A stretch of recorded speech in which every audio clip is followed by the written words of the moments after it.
Voilà, mesdames et messieurs, moi c'est Ken Sengadi, le chancelier de la bande FM. Je suis l'invité du jour dans Zone 640. Comment le terme ça me canise ça en fait. Et puis il n'y a pas du genre un peu polémique et tout. Tu vois à l'époque, quand on parlait des Prince Hakim Kabasso, on parlait de Gifty Madia, tout ça. Au moins qu'il y avait cette polémique là. Toi Fachi, voilà le DG. Il y avait cette polémique. Ben, pour le moment, il n'y a plus. Vous parlez de la polémique entre artistes ou bien entre chroniqueurs? C'était d'abord entre chroniqueurs. C'était vraiment une concurrence. Donc pourquoi pas donner aussi la chance aux jeunes talents.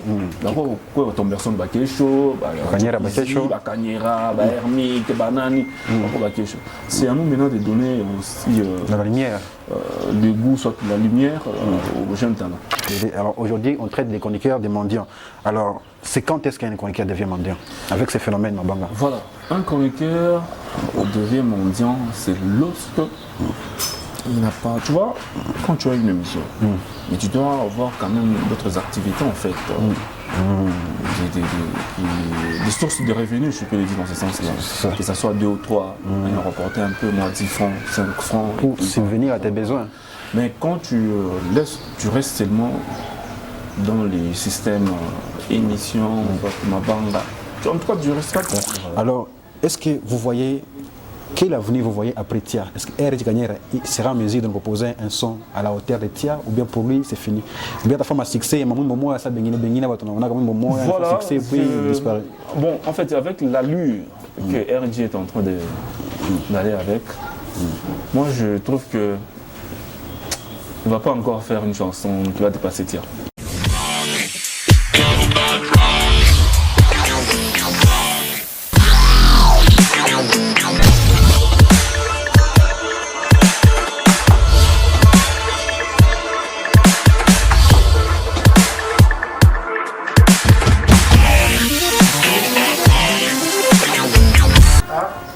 Voilà, mesdames et messieurs, moi c'est Ken Sengadi, le chancelier de la bande FM. Je suis l'invité du jour dans Zone 643. Salut Sergio. Salut Ken. J'espère que tu vas bien. Oui, tout va très bien et toi? Ouais, ça va tranquille. Ouais, mesdames et messieurs, bienvenue dans votre émission Zone plus 243. Bienvenue à tout le monde, bienvenue de partout, bienvenue Kin, Lumbashi, RDC, Afrique, le monde. Nous vous disons encore une fois bienvenue dans Zone plus 243, présenté toujours par Sergio Leonardo, le colonisateur même de tous les chroniqueurs. Ne maintenez pas rigueur. On est ensemble les gars. Donc je vous dis encore 1000 fois, soyez scotchés dans votre émission Zone plus 243, une émission culturelle, 100% culture Afrique et congolaise en particulier. Comme je l'ai toujours dit, aujourd'hui j'ai l'honneur de recevoir pour vous un invité très spécial au nom de Ken Senga, le chancelier de la bande FM, autrefois ingénieur de son, aujourd'hui chroniqueur. Il fait un bon boulot dans notre province et en Congo en général. Bonjour Ken Sengapo encore une fois. Bonjour Serge Leonardo. Tout va très bien? Ouais, tranquille, tout va bien, Dieu fait grâce. La santé? Ouais, la santé, ça va comme tu viens de le constater, pareil que toi. Ouais, ça va. En tout cas. Comment va le boulot? Ouais, le boulot ça va. Ça va, en tout cas, tout va très bien. Tout va très bien. Voilà. Autrefois, Ken Senga était le chancelier de la bande FM. Celui qui mettait l'ambiance sur l'antenne. La vraie vie. Aujourd'hui, Ken n'est plus le chancelier, ou bien c'est comment? Explique un peu nos Ok, merci pour cette très belle question. Dire que je ne suis plus ingénieur de son comme tu l'as souligné là. Bon, je continue toujours à être ingénieur de son, parce que c'est par là que j'avais commencé. J'avais commencé comme régisseur, radio-télévision, dans une chaîne de la place. Et je m'émergerai un peu de citer de nom, je ne sais pas si je peux le citer. Il n'y a pas de souci, J'ai commencé par la RTC, la radio-télévision Kanabambashi. J'ai fait pratiquement là 14 ans. 14 ans de prestation là-bas. Un long parcours. Oui. 14 ans en tant que régisseur. En même temps, il fut un moment là, le présentateur d'une émission des chroniques musicales, le paix à son âme, Karel Katika Banga. Il présentait une émission des chroniques musicales, Taxi Boom. Et puis en temps là, il était un peu trop occupé, il ne présentait plus l'émission et tout. Bon. Ça fait pratiquement 2 mois, l'émission ne passait plus sur les antennes. Et moi, la direction, tout d'un coup comme ça, la direction m'avait proposé, tu dois commencer à présenter cette émission. Et tu vois, le premier jour, je n'étais pas vraiment... Je suis pas dans les bains et tout. Dans le bain, je ne savais pas comment recommencer l'émission. Mais du moins, quand même, j'avais l'idée du fait que j'ai réalisé cette émission. C'est moi qui réalisais cette émission, la partie technique. Ok. Le premier numéro comme ça, j'ai commencé l'émission et après le directeur général est venu, il m'a dit en tout cas tu as bien présenté l'émission. Et par là je me suis lancé directement et j'ai commencé à combiner la régie et la chronique musicale. Et voilà aujourd'hui j'ai... Aujourd'hui Ken Senga, présentateur de quelle émission aujourd'hui? Aujourd'hui je présente l'émission Couleur musicale sur la radio-télévision La Patience. Voilà. On va parler de votre parcours, mais dites-nous un peu, cette envie ou bien la vision d'être chroniqueur, c'est venu comme ça ou bien déjà dès le début lorsque tu étais derrière, quoi, lorsque tu étais régisseur d'abord? Est-ce que vous aviez cette ambition d'être un jour chroniqueur? Non, je n'avais pas cette ambition, parce que pour moi, je me suis dit, je dois être seulement régisseur. C'est tombé comme ça? C'est tombé comme ça lorsque j'ai commencé à réaliser Karel, les trucs qu'il faisait dans l'émission et tout. Bon, moi ça me faisait un peu du bien. Et puis par après, je me suis dit non, je dois aussi... pourquoi ne pas embrasser cette carrière de la chronique musicale? Et voilà, aujourd'hui, j'ai combine tous les deux. Mais je suis trop focalisé maintenant avec la chronique musicale. Vous êtes beaucoup trop chronique musicale aujourd'hui. Oui. Alors, c'est quoi la différence entre la chronique et la régie? Selon vous, en fait, tu vois, avec la technologie, ça évolue du jour au jour. Mais avec la chronique, je ne pense pas. La chronique reste la même? Oui. Dans quel sens? Si on essaie un peu de prendre différents chroniqueurs aujourd'hui, en l'occurrence aussi toi, et tout. Tu vas te rendre compte que tout le monde ne fait pas mieux pas moi. Il y a une touche particulière par rapport à une personne à une autre? Je ne pense pas. Depuis un certain temps, depuis que je me suis déjà lancé dans cette affaire, je ne pense pas. Je trouve que les choses sont identiques. Avec la régie, les choses changent. En fait. Aujourd'hui, nous avons eu à... Bon, à l'époque, nous étions en train de réaliser des émissions avec la régie, il y avait trop de lecteurs DVD, CD, tu vois un peu. Mais aujourd'hui, c'est une machine et puis un logiciel qui est là, vous êtes en train d'utiliser et tout. Donc il y a cette touche-là, d'autres tonus qui sont en train de s'ajouter un peu sur la technique. Alors, entre les deux métiers que vous aviez jusque-là, il y a être dedans, dans les régies et puis dans la chronique. Vous préférez quel métier? Entre la régie et la chronique musicale. Pour être franc, pour le moment, c'est la chronique. Donc, il emportait au-dessus à la régie. Bon, il emportait au-dessus à la régie, pourquoi? Parce que aujourd'hui, parce qu'à l'époque, c'était pas facile d'être un régisseur. Prendre l'antenne toute une journée et puis comment gérer les gens, les auditeurs et tout. Mais aujourd'hui, c'est un monsieur là, un petit là qui se réveille à mon matin, il connaît comment sélectionner les chansons et puis il commence à s'appeler régisseur, soit DJ et tout. Parce qu'il faudra quand même souligner une chose. Il y a une nuance entre régisseur et DJ. C'est quoi la nuance? Merci beaucoup pour cette question. Un DJ ne peut pas faire ce qu'un régisseur tente de faire. Mais un régisseur peut faire ce que le DJ peut faire. Quoi? C'est quoi la chose qu'un DJ ne peut pas faire? Par exemple, un DJ, si on le met là, à la régie en train de réaliser l'émission, il ne saura pas. Exactement. Il ne saura pas.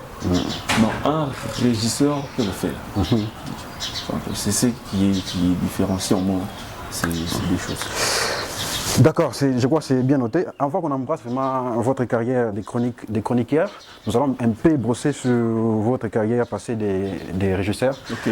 Nous rappelons ensemble avec les anciens louchois, j'espère, de la bonne musique, pendant que vous étiez à la RTSL, vous étiez, je pense, vous étiez l'initiateur de l'émission DJ Mix. DJ Mix, voilà. Alors, parlez-nous un peu de cette aventure DJ Mix, comment ça a commencé, c'était comment, parce que c'était une émission qui avait vraiment fait rage à Lubumbashi. En tout cas, vraiment, merci. Tout d'abord, ce n'était pas moi qui avais commencé cette émission. Ah, ok. L'initiateur de cette émission, ce que je salue en passant, c'est le DG William Skitois. Il était parti à Kinshasa, il est rentré, il nous a dit non, on doit créer un truc de DJ. En fait. Vous les régisseurs, c'est votre émission. Tout d'un coup, il a commencé, puis le premier numéro, je me rappelle, c'était lui qui avait commencé. Il a commencé à animer, puis les gens appelaient, on s'est affronté avec d'autres DJ, et tout, voilà. Et c'était comme ça, l'émission avait pris de l'ampleur. Et après des années, c'est moi qui avais pris cette décision de réaliser cette émission et de présenter cette émission, je veux dire. J'avais d'abord commencé par réaliser cette émission et après, j'ai fini par commencer aussi à présenter cette émission. Alors, c'est quoi les bons souvenirs que vous gardez pour cette émission, pour cette aventure? En tout cas, il y a plein de choses. Hein.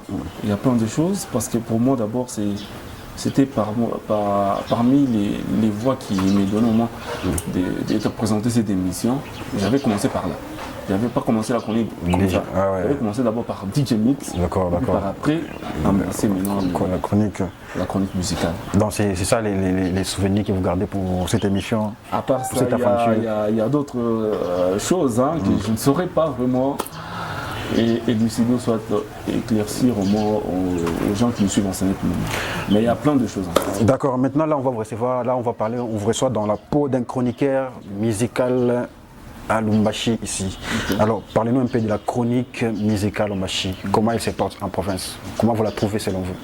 Bon, pour le moment. Pour le moment, oui. Non, pour le moment, la chronique n'a plus de l'ampleur comme avant. Vous voyez, parce que quand on commence à faire des choses, c'est comme qui dirait, comment le terme? Ça me canise ça en fait.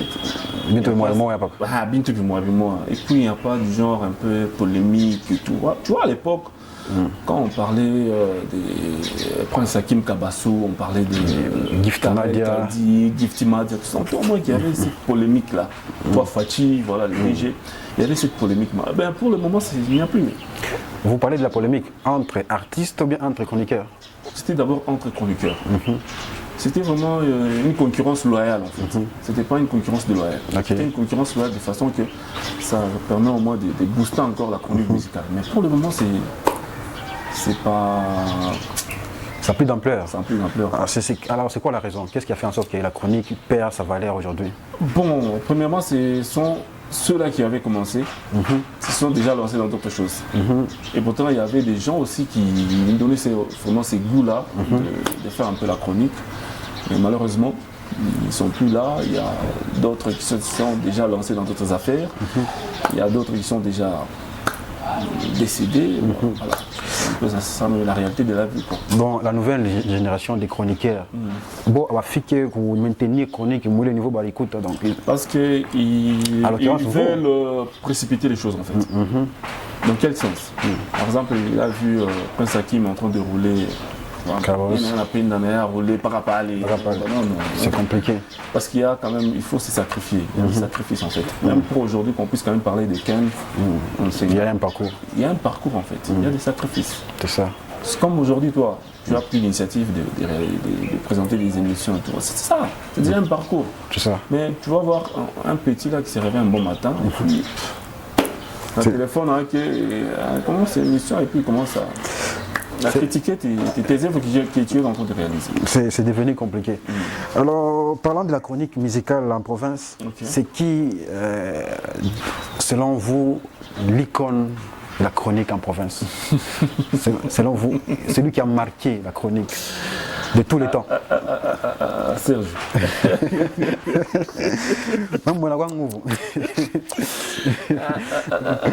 Celui qui a marqué la chronique musicale ici. Il a laissé vraiment des traces dans la chronique musicale.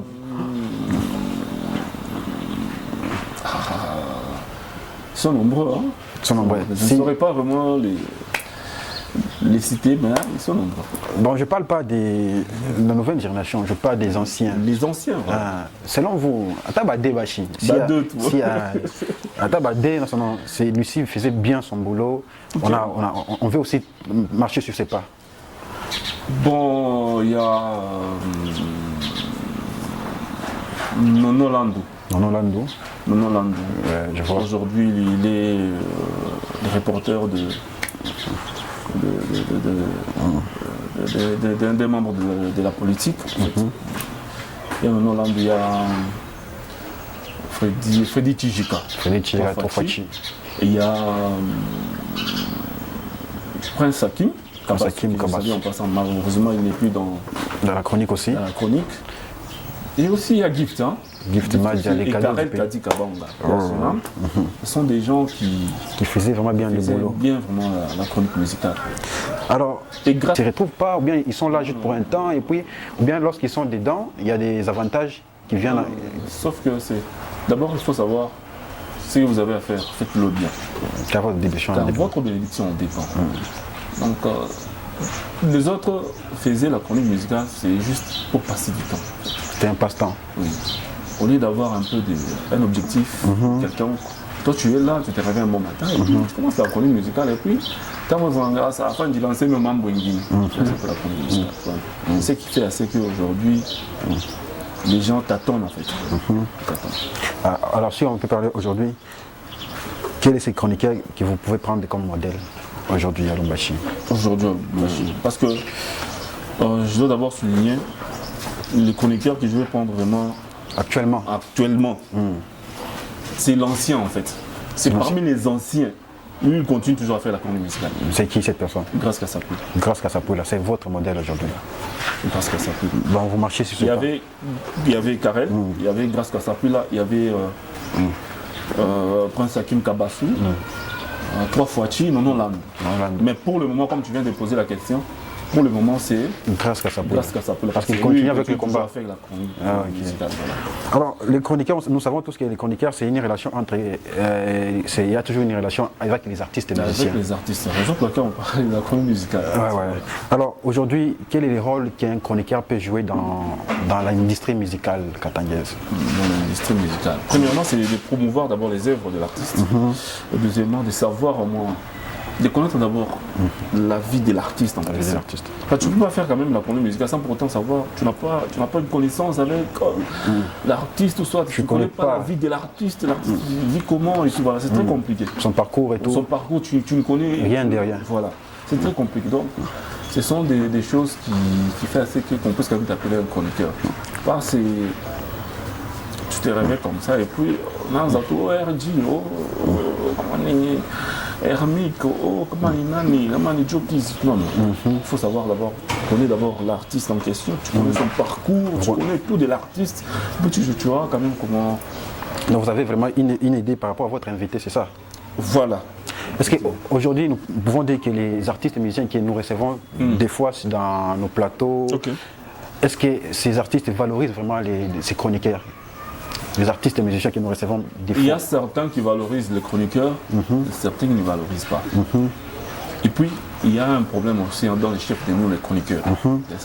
On reçoit n'importe quel artiste. Alors, selon vous, c'est quoi les critères pour recevoir un artiste dans votre émission? Pour recevoir d'abord un artiste, il faut que l'artiste ait au moins des œuvres. L'artiste, il a déjà fait quand même un nom en fait. On le reconnaît au moins. Un petit, c'est vrai, on peut promouvoir des jeunes talents, oui, mais il faudra quand même aussi. Mais si on se base sur les critères que l'artiste doit avoir un nom, donc les petits qui commencent aujourd'hui, ils vont pas évoluer. Je n'ai pas encore terminé, mais. Ah d'accord, continue. L'artiste qui a déjà fait un nom, oui, de façon que tu as déjà quand même l'idée sur cet artiste. Et des deux, les jeunes talents aussi, mais il faut savoir aussi leur qualité de travail. C'est la qualité du travail qui compte aussi pour les jeunes talents. C'est pas aujourd'hui, tu peux recevoir un artiste, un jeune talent, dans zone plus 243. Il fait que parler de lui, mais après on a taillé fatalement. Donc à la pite, tout pour présenter son image. Son image seulement, mais artistiquement, à chaque fois qu'il t'attaque moi. Nous, ça devient aussi très compliqué et ça ne donne pas vraiment une très belle image à l'émission. À l'émission et aussi au présentateur de l'émission en fait. C'est ça. Un peu, dans ce sens-là. Et nous, les chroniqueurs, nous sommes dans l'obligation de recadrer au moins les jeunes talents. De les donner au moins un chemin qui pourront quand même aussi permettre d'accéder. En fait. Aujourd'hui, nous parlons de Jokizi, aujourd'hui, nous parlons de Kanyera, aujourd'hui, nous parlons d'Oxygène, aujourd'hui, nous parlons de Thomerson et les autres. Voilà. Donc, pourquoi pas donner aussi la chance aux jeunes talents. D'abord, pourquoi Thomerson Bakesho, Kanyera, Hermique, Banani, Bakesho. C'est à nous maintenant de donner aussi la lumière. Le goût, soit la lumière aux jeunes talents. Ah d'accord. Alors aujourd'hui, si un jeune artiste veut participer dans votre émission, est-ce que vous vous basez sur les critères argent sans savoir il fait quoi? C'est quoi les messages dans ces chansons? Parce qu'aujourd'hui, les jeunes ils chantent n'importe quoi. Voilà, bon, en fait, j'avais pris cette décision depuis un certain temps. J'avais constaté qu'il y a des jeunes talents qui chantent n'importe quoi. C'est ça, c'est tout. C'est devenu à la mode. C'est devenu à la mode. Comme je disais, c'est un éducateur de masse. C'est ça. C'est comme un enseignant qui donne cours. Donc tu es en train d'éduquer au moins la masse. Mais si on se rend compte que toi, tu es censé éduquer un peu la masse, tu commences à dire du n'importe quoi. Ça devient très compliqué. C'est compliqué. Par exemple, depuis un certain temps, j'avais pris la décision de recevoir, que ce soit les jeunes talents ou les grands, mais surtout les jeunes talents, je me martèle sur ça. Kwangaria est vrai acquis. Donc avant qu'il passe à votre émission, vous prenez le temps d'écouter d'abord sa chanson, voir son clip. Peut-être que tu peux recevoir un artiste, un jeune talent là. Il a déjà insulté. Donc tu ne sais pas. Peut-être qu'il a déjà insulté dans cette chanson. Tu ne sais pas. Je ne sais pas. Peut-être qu'il a déjà lancé un message en insultant par exemple il y a ma division. La ville, tu vois un peu ce genre de choses. C'est pas bien. Il faut prendre le temps vraiment d'auditionner cette chanson avant que la chanson puisse être diffusée. Donc il faut avoir le temps d'écouter. Il y aura d'autres jeunes talents. Oh, ok, on va faire des cassettes, pourquoi, il faut pas jeter mes mois. Non, parce qu'aujourd'hui, vraiment, c'est bizarre en fait. C'est compliqué. C'est très compliqué avec nos jeunes talents. Et on a conflit comme un année. Ça m'a perdu dans ma campagne électorale. Peut-être il avait eu une autorité à me proposer si c'est l'argent, et puis il va chanter pour cette autorité-là. Peut-être l'autorité en question n'a pas liquidé l'argent. En fait. Et après, le petit rentre dans le studio. Il faut faire maintenant il faut faire la contre-campagne. Ouais, c'est très compliqué. C'est vraiment compliqué. Alors, très chers internautes, très chers téléspectateurs, nous sommes toujours dans notre émission Zone Plus 243. Aujourd'hui, je reçois pour vous Ken Senga, le chancelier de la bande FM. Aujourd'hui, chroniqueur de l'émission Couleur musicale. Couleur musicale sur Patience FM. Patience FM, bientôt Fréquence Télévision. C'est avec lui que nous échangeons aujourd'hui. Alors je dis merci à mon gars de tous les temps, de tous les jours. El Dielou, tout est derrière la caméra. Les caméramans les plus sexy de la République. Je dis merci. On voit déjà ma prise et tout. Ouais, c'est les caméramans les plus sexy. Bon boulot, mon gars. Je dis merci aussi à Big Daddy Mouchem Balobi Motali Bandime Bogar. Je confirme. Merci à mon petit Zan Van Salomon, mon petit du cœur. Merci à Tilabed Azarias. J'ai dit merci à MHD Balobi Décor et bien avec le patron El Manar Ampiana. Sans toi saluer mon frère de partout où tu te trouves. Merci à tout le monde. Alors Ken Senga, nous continuons avec notre émission. Nous parlons maintenant des phénomènes Mabanga. Phénomène Mabanga. Alors, c'est quoi le phénomène Mabanga selon vous? Bon, moi je me suis toujours dit d'abord, ceux-là qui les font, c'est peut-être ils ne se connaissent pas, soit ils ne se connaissent pas leur capacité, soit leur niveau. C'est très compliqué. Pourquoi? Parce que comment je peux commencer? Je prends toute une émission, par exemple 1h du temps, 1h15 minutes. 1h15 minutes, donc tu as déjà pris 45 minutes. C'est dédicace. Non, tu ne fais que. C'est compliqué, c'est les gens. Non, c'est très compliqué. Oui, on ne peut pas refuser faire ma banga et tout, on peut pas refuser. Mais il faut ordonner certaines choses. Tu vois, quand tu présentes l'émission, les gens te suivent. Ils ont besoin d'écouter au moins ce que tu veux. Le contenu. C'est l'émission en fait. Ça. Le contenu en fait de l'émission. Même pas. C'est ce qui est plus important. Il y a les dédicaces. Dédicaces, prêtre, ceci, c'est là. Et voilà aujourd'hui, par exemple, je te dis, la chronique musicale aujourd'hui n'a plus de valeur. Alors, le phénomène Mabanga, bon ou mauvais? D'un côté, c'est bon. D'un côté, c'est mauvais. Alors, quand est-ce que c'est bon si c'est bien recadré en fait. C'est mauvais si c'est pas bien recadré. Alors quand est-ce qu'un chroniqueur devient mendiant? Parce qu'on dit aujourd'hui les chroniqueurs, ben on va mendiant. Parce qu'ils sont là juste pour Mabanga, émission Mouké Mabanga et Belé. Émission Mouké Mabanga et Belé. Alors aujourd'hui on traite les chroniqueurs de mendiants. Alors c'est quand est-ce qu'un chroniqueur devient mendiant avec ces phénomènes Mabanga? Voilà, un chroniqueur devient mendiant, c'est lorsque il n'a pas, tu vois, quand tu as une émission, mais tu dois avoir quand même d'autres activités en fait, des sources de revenus, je peux le dire dans ce sens-là. Que ce soit 2 ou 3, on reporter un peu, moi 10 francs, 5 francs. Pour subvenir à tes besoins. Mais quand tu restes seulement dans les systèmes émissions, Mabanga, en tout cas tu resteras toujours comme ça. C'est ce qui fait assez que d'autres chroniqueurs avaient dû retrouver. Mais il y a certains chroniqueurs aussi, ils se retrouvent par rapport à Mabanga. Et puis aujourd'hui tu le vois, on a boulot là, et puis...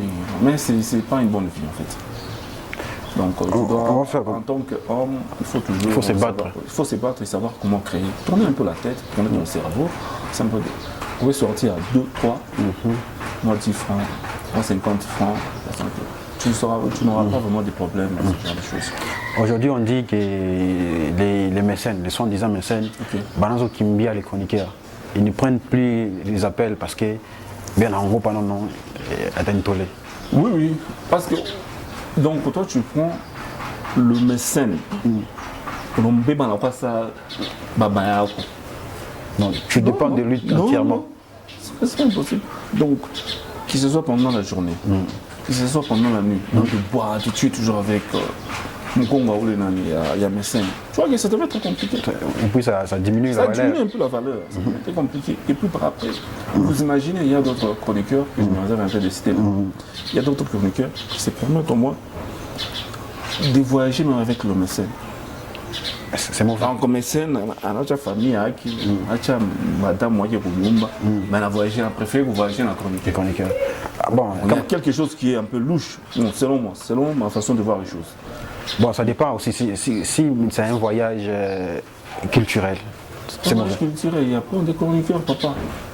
Pourquoi pas ne pas penser à Ken Tsinga? Pourquoi pas ne pas parler à chroniqueur et moi? Quelque part, c'est aussi les chroniqueurs, donc, on a fait qu'à parler, on a bloqué un peu de bafouer les autres, écarter les autres, en tout cas là, bon et tout, voilà. Non, ça doit s'arrêter. Aujourd'hui, je crois que le prêtre Wang. Est-ce qu'il y a un prêtre? C'est compliqué. Le chancelier Ken Tsinga. Oui. Alors, est-ce qu'on peut dire aujourd'hui que dans notre province, Lubumbashi précisément, est-ce qu'il y a vraiment des mécènes? Pas mécènes, mais vraiment des directeurs culturels. Non, dire qu'il y a de mécènes, je m'inscris en faux. Parce qu'il y a juste des gens qui manifestent un peu cette bonne volonté en fait. Dire qu'il y a de mécènes, je ne pense pas. Parce que s'il y avait de mécènes,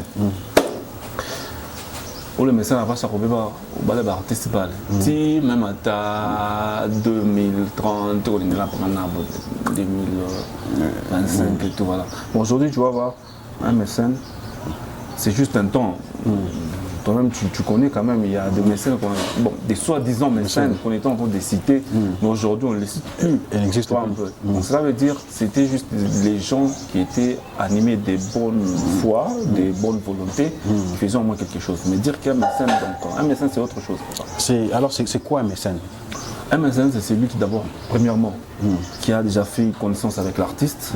Deuxièmement, qui connaît. Donc un mécène, c'est celui d'abord qui joue plusieurs rôles. Manager, producteur, tout. Donc c'est quelqu'un qui a des moyens. De quelqu'un qui est dans l'industrie vraiment. Qui met des moyens, ses moyens. Pour promouvoir la culture. Pour promouvoir la culture, pour promouvoir l'artiste en question. Et des retours, il aura toujours quelque chose. Mais aujourd'hui, ce n'est pas le cas. C'est juste... Mon théâtre, te donne par exemple $300. D'autres chansons encore, $200. Parfois tu commences à l'appeler je suis en réunion. Tu vois un peu. Ce ne sont pas des médecins. Ce sont des gens qui sont animés de bonnes volontés. Juste pour mettre un peu leurs moyens pour un temps. Et puis mettre des moyens. Tout en entendant quelque chose au retour. C'est ça. Et la chose en question, c'est quoi? Juste le nom, pour le citer. Tu le cites, vendre aussi son image. Vendre son image, son nom, tu le cites dans une chanson. Petit, tu es où? Moi, $200, moi, $300, et puis ça va. Donc en réalité, vraiment des mécènes. celui qui s'appelle normalement mécène, c'est celui qui continue avec l'artiste en fait. Dans d'autres œuvres, il aide l'artiste, la production, d'autres stratégies et tout, voilà. Il essaie un peu de créer aussi une équipe de l'artiste qui peut quand même arriver à l'artiste. Il y aura le manager, il y aura le producteur, il y aura. Parce que c'est lui qui est le poumon en fait, qui a l'argent, qui a le moyen pour propulser l'artiste. Ah, d'accord. Alors si on peut parler maintenant de l'industrie musicale ici chez nous, est-ce que ça existe vraiment, l'industrie musicale? L'industrie musicale, ça n'existait pas ici. Ça n'existait pas. Parce que si l'industrie musicale existait, les artistes ne devaient pas être demandés. Donc, ils ne sont pas soutenus parce qu'il n'y a pas d'industrie musicale. Voilà, parce qu'il n'y a pas de moyens, papa. Imaginez si il y avait... Donc, si la procédure de l'industrie musicale était respectée, on pouvait pas quand même... L'artiste pouvait quand même vivre de ses œuvres, en fait. D'accord. Donc, en touche à une vraie vie, au retour, il commence à gagner. Mais aujourd'hui, ce n'est pas le cas. Quand l'artiste sort une chanson, lance une chanson, il commence maintenant même à suivre ma moyen pour que de façon de gauche à droite, pour qu'il y retrouver, il dépense d'argent à retrouver quand même à 50%. Donc ça devient très compliqué. Aujourd'hui, que ce soit les artistes musiciens, les artistes comédiens, donc ceux-là qui font de la culture, ils ne se retrouvent pas avec leurs œuvres. Il y a un manque de mécènes, manque de producteurs, manque de beaucoup de choses. La procédure, en fait, il y a plein de choses. En fait. L'industrie vraiment n'est pas bien organisée. Pas bien organisée, en fait. Alors aujourd'hui, qu'est-ce qu'il faut faire pour vraiment valoriser notre musique? Qu'est-ce qu'il faut faire dans un premier temps? Premièrement, d'abord, c'est nos autorités, ceux qui chapeautent un peu la culture, pour un peu revoir encore certaines choses, recadrer au moins certaines choses. Par exemple, l'artiste, donc les artistes doivent vivre de leurs œuvres, en fait. Il ne faut pas l'artiste, il commence à appeler Moutomo et les prêtres pour qu'ils vivent. Non. Structuration d'abord. Il y a l'artiste, tel artiste, c'est déjà inscrit au Sokoda. Parce qu'une fois que tu t'inscris au Sokoda. Est-ce que même au Sokoda, il y a des artistes qui sont inscrits? Je dois d'abord terminer un peu. D'accord, acheminer.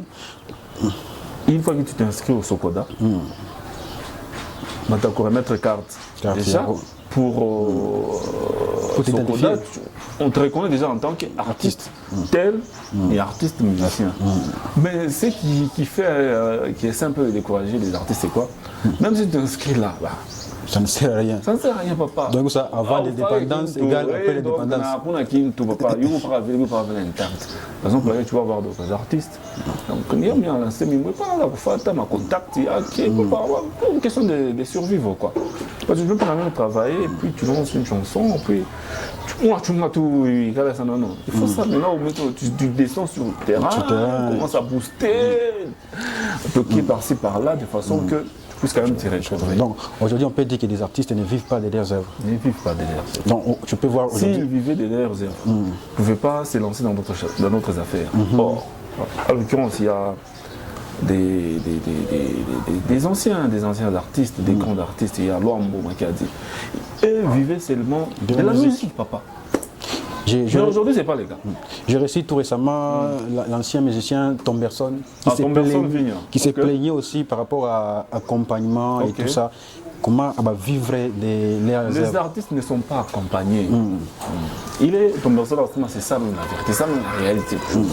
Les artistes avant d'accompagner. Bon, artiste, on le reconnaît, artiste tel, on lui remet une carte de Sokoda, et puis par après, ça s'arrête par là. Mais suivre moins la personne, me fatiguer à ça, non, l'artiste vive comment, et à ta c'est compliqué. Donc on peut voir aujourd'hui quelqu'un sortir une chanson qui fait plein succès. Mais au moins, il fait succès. Incompatibilité. On a un niveau. Mais tout dans ma cave, tu es connu qu'il y a des artistes là, vous jouez partout. Mais tu prends l'artiste, succès, mais l'artiste reste toujours stagné, pas brûler les niveaux. Donc c'est un problème vraiment très sérieux que Nos autorités doivent vraiment prendre ça au sérieux et permettre aux artistes musiciens de vivre de leurs œuvres. Nous les voyons sur d'autres sites, il y a des artistes qui sortent seulement une chanson et puis sa vie change. Effectivement. Oui, la vie change. Nous, on avait reconnu l'artiste Diamond. C'était une chanson, non? C'est ça, c'est ça. Une chanson tout avec Moto, ça a déjà d'autres opportunités. Et puis, autorité, mon pays a qui, on a comme un moyen, tout voilà. Parce que l'artiste, un musicien, pour qu'il y ait retrouvé, il faut mettre d'abord les moyens. C'est ça, c'est ça. La musique marche avec des moyens. Même aujourd'hui notre musique, bon, pas d'une manière générale. Ici, les artistes, en fait. Les artistes ont du mal à se retrouver. Dans quel sens? Parce qu'il n'y a pas de moyens. Il n'y a pas de moyens. Ça. Nous avons des talents ici, papa. Il y en a. Il y a des talents. Papa. Il y a des jeunes qui vous chantent très bien. Tu appelles un jeune talent là, il commence à chanter, tu sens que non. C'est juste manque de moyens. Manque de moyens. Mais avec à Kinshasa, c'est pas pareil qu'ici. Hein. Là, c'est une autre réalité. À Kinshasa, il y a qui Inosbi. C'était la chanson Yopé. Oui. Et après Yopé, c'est fini pour lui. Explosé. Voilà, c'est comme ça. Donc ils ont mis des moyens de façon que pour propulser l'artiste et tout. Voilà. Mais ici, ce n'est pas le cas. Ici, il y a des gens qui ont de l'argent. Mais le maman, ils mettent des moyens. Bon, c'est pas... Les autres avancent leur raison. Après, maintenant, l'artiste va décevoir. Et puis, moi, bon. Pour moi, je me dis qu'ils ne sont pas fondés. C'est compliqué. Alors, les chanceliers Ken Senga, est-ce qu'on peut dire que le gouvernement a un rôle à jouer dans cette industrie musicale? Effectivement.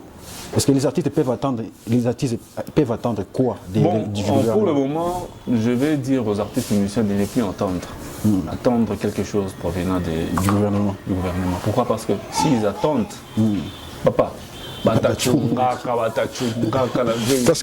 que de l'autre côté, il y a des footballeurs qui attendent aussi. Voilà, il y a des footballeurs, il y a des basketteurs, il y a des artistes même, des artistes comédiens et tout, voilà. C'est compliqué. Donc c'est question juste de se lancer et avoir aussi d'autres sources de revenus de gauche à droite, de façon que... C'est sûr. Et avec les temps, tu vas te croiser avec une personne qui pourra financer, te permettre encore de propulser. D'accord, nous sommes presque à la fin de notre émission, mais nous allons parler un peu d'actualité musicale. Vous, en tant que chroniqueur et analyste culturel, nous allons parler un peu de l'actualité. Aujourd'hui, comment vous voyez l'évolution de R.J. Kanyera? Ah oui, merci beaucoup pour cette question concernant l'artiste musicien R.J. Kanyera. Toi d'abord, félicitations à l'artiste. Depuis la chanson, pas de commentaires à faire sur cette chanson. Donc félicitations à l'artiste. Mais ce que je pourrais quand même proposer à l'artiste, en fait, c'est il faut profiter un peu de ces moments, du fait que la chanson tape encore, qu'il puisse aussi organiser en fait un concert. Quelque chose comme ça. Voilà, un concert même au stade de la Kenya, soit localement ici. Oui, localement ici à Lubumbashi. C'est vrai, l'artiste est en train de voyager de gauche à droite pour acquérir encore d'autres connaissances, d'autres ouvertures et tout, voilà. Mais il faudra quand même rentrer là où nous venons, de façon que pour aussi redonner au moins l'image de notre culture, quoi. C'est ce que je pourrais quand même proposer. C'est un conseil à musicien R.J. Kanyera. Alors, est-ce que le niveau qu'il y a R.J. Kanyera aujourd'hui, est-ce qu'il les mérite? Il mérite vraiment ces niveaux?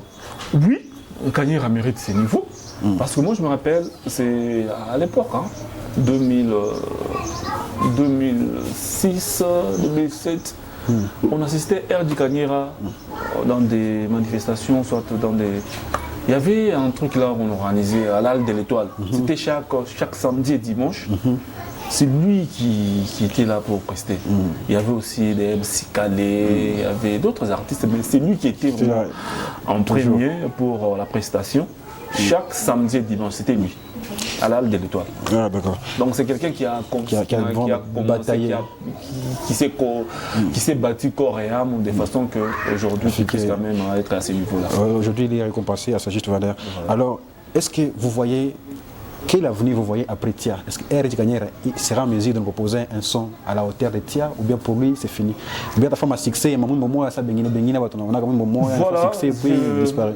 Bon, en fait, avec l'allure que R.J. est en train d'aller avec, Moi, je trouve que il ne va pas encore faire une chanson qui va dépasser Tia. Je ne pense pas. Vous ne pensez pas? Je ne pense pas.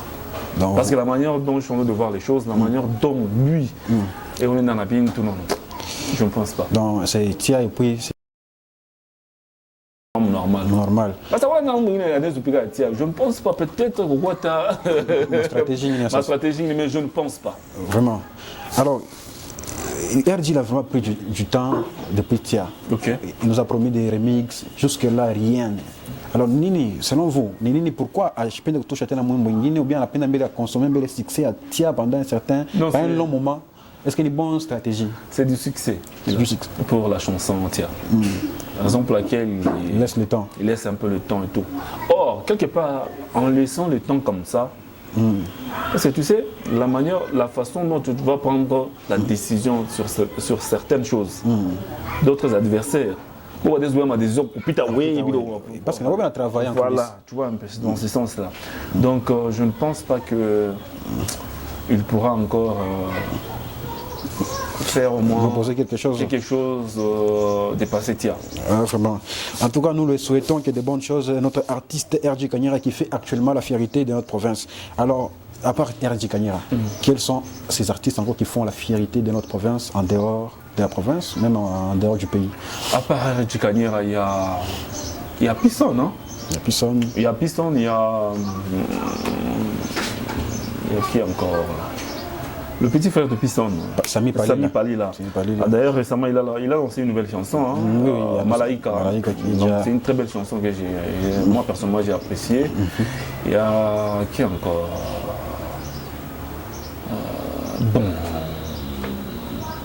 Il n'y a personne. Il n'y a personne, hein? Alors, agressif, Nyandoro, comment vous le trouvez? Bon, pour le moment, il est trop... il a déjà disparu. On ne sait pas pourquoi.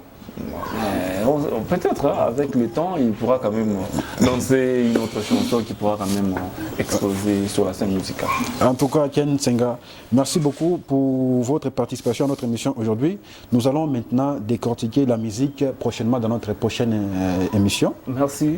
Aujourd'hui on parlait spécialement de vous, mais on a brossé un peu ma carrière d'artiste. En tout cas, c'était un plaisir de vous recevoir aujourd'hui dans Zone Plus 243, Ken Nsenga. Votre dernier mot? Merci beaucoup, le plaisir est partagé. Et en tout cas, merci beaucoup à toute l'équipe. Et merci vraiment d'avoir pensé à moi, de m'inviter dans cette grandissime émission, Zone 243. Ou sinon, je vais lancer quand même un message aux jeunes talents. Travaillez, prenez un peu le temps, travaillez dur et vous aurez quand même ce que vous êtes en train de chercher.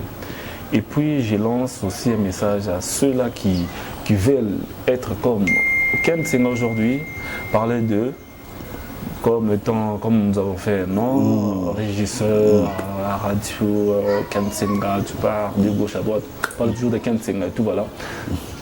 Il faut être juste patient. Il faut travailler, être patient et vous aurez ce que vous êtes en train de chercher. Pas aller directement, c'est pas aujourd'hui. Quand vous avez connu Ken Nsenga, c'est pas dire que je me suis réveillé un bon matin, déjà Ken Nsenga, non. Il y a eu le sacrifice, la patience, travailler dur et puis voilà, vous aurez au moins ce que vous êtes en train de chercher en tout cas. C'est un peu ça. C'était Ken Nsenga dans Zone Plus 243.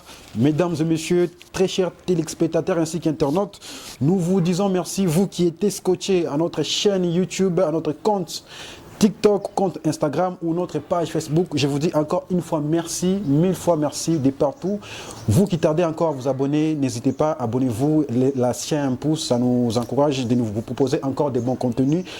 La prochaine fois, nous vous promotons encore un invité spécial dans votre émission. Moi, c'était Sergio Leonardo, le colonisateur, même avec le visionnaire du spectacle de la mort, El Spectacolo de l'amour. Derrière la caméra, c'était mon gars de tous les temps, de tous les jours, El Dielu Trebalobi, le caméraman le plus sexy de la République. Aujourd'hui, c'est dernier temps, un chapeau, on ne sait pas c'est quoi sa magie. En tout cas, je vous dis encore une fois merci, restez connectés. Ciao, ciao.